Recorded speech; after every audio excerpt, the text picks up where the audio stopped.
When it comes to films of the 1980s, few franchises are beloved as Ghostbusters.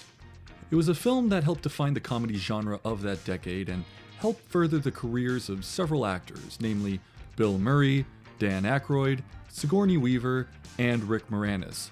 It brought with it tons of toys, comic books, cartoons, and of course, several sequels, some better and notably better than others. The movie is not without its faults though. Personally, I didn't find it too funny. The world building didn't really make much sense, and I don't see any reason why Sigourney Weaver's character would ever fall in love with Murray's, but honestly, it's whatever. We all know that this movie is more about being a high concept, that it has a big promise for its premise. And that being that we're going to see ghosts get hunted down by a bunch of average Joe schmoes through the power of science. And it's not simply a rip-roaring good time, but one that is pretty much evergreen.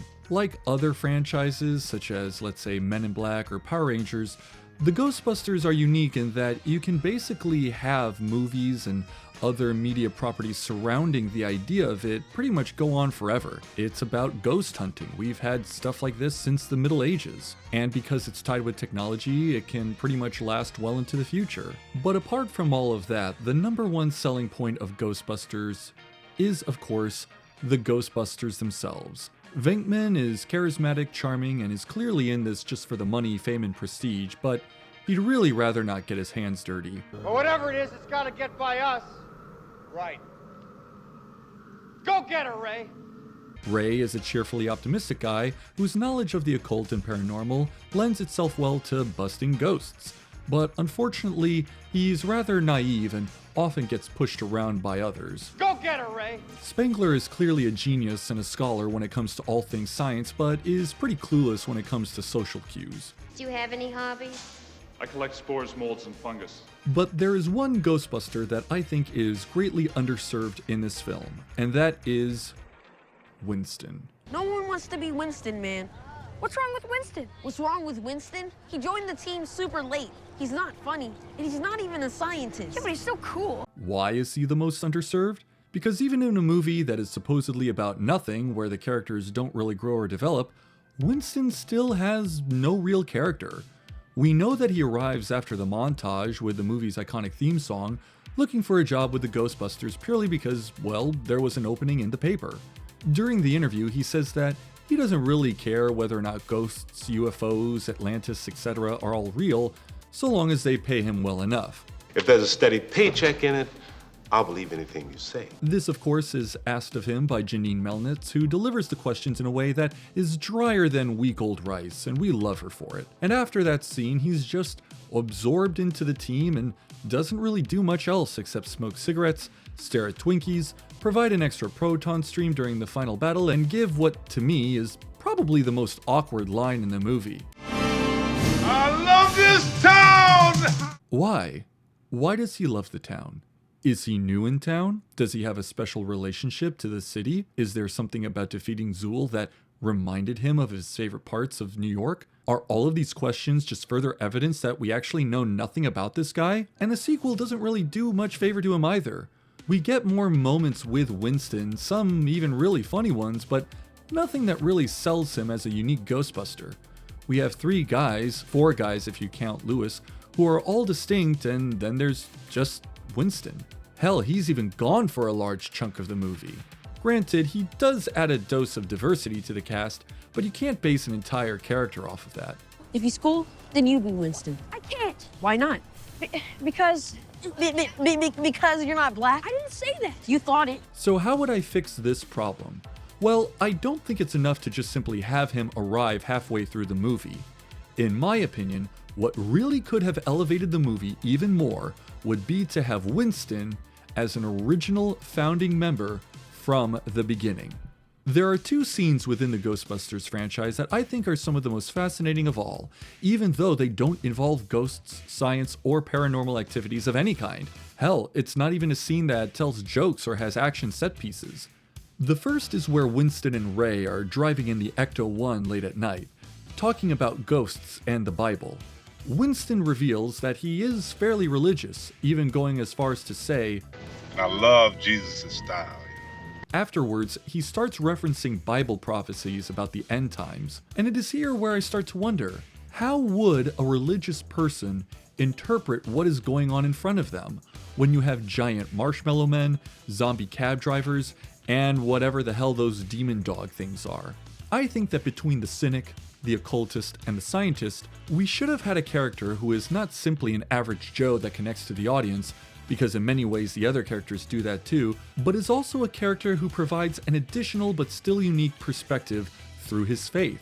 We don't really hear much talk about religion in the movie. The most we really get outside of this scene is a cardinal visiting the mayor's office and the crew explaining that all the ghost activity could lead to biblical type problems. Well, with all the talk about cults and evil spirits, I think that Winston being religious has a lot of weight to it, and yet outside of that scene in the car, it's never actually explored. But of course Winston wouldn't just simply be a Christianity enjoyer. He'd also have an equally important physical role in the film as well. At the end of Ghostbusters Afterlife, when Winston reunites with the Ecto-1, he seems particularly upset that the car has been damaged and weathered. I'll take you home, get you all cleaned up. So I think it would be very cool to have Winston be the man who's in charge of the car. He fixes the car, he outfits the car with whatever gizmos and gadgets Egon concocts, he paints the car, and he's the getaway/emergency driver.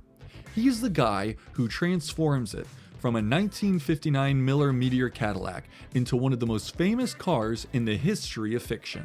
If Venkman is the mouth, Ray is the heart, and Egon is the brain, then Winston is the hands. That scene where Ray arrives with the busted up car, leaving Venkman distraught after hearing the price of fixing it, that should be Winston now, but we can still have Ray pulling up with him and get all excited like he did with the firehouse. Hell, in the night drive scene I alluded to earlier, Winston is the one in the driver's seat, so why not simply have the car be his responsibility?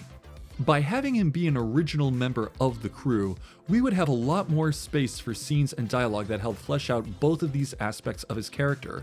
For example, instead of Ray, Winston can be the one who says that he's worked in the private sector, inferring that he was probably a car mechanic at some point. Winston can be the one who yells, "We got one!"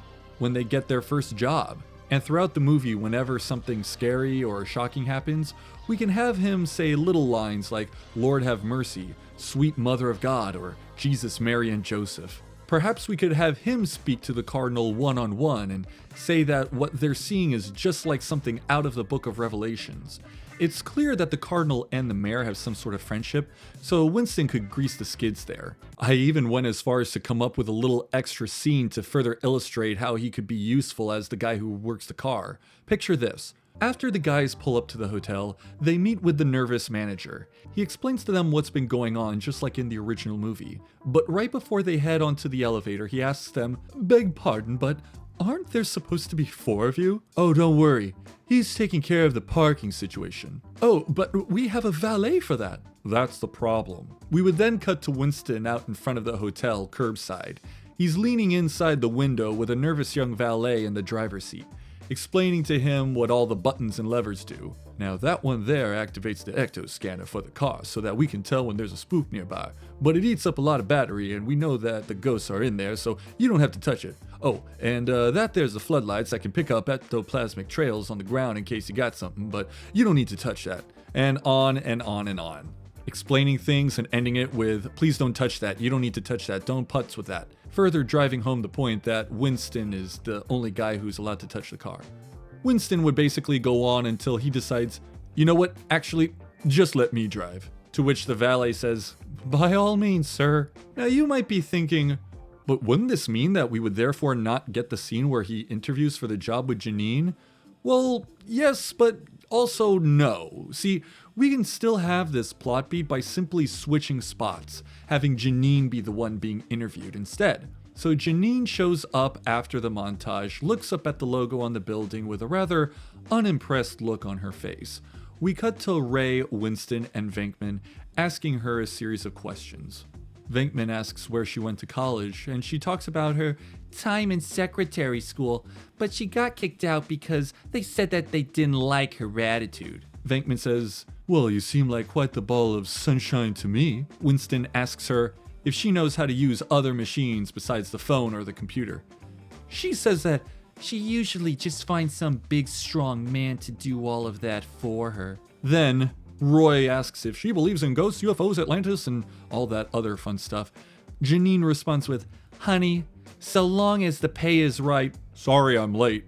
And Egon walks into the room. The readings on the plasmographier are damn near indecipherable.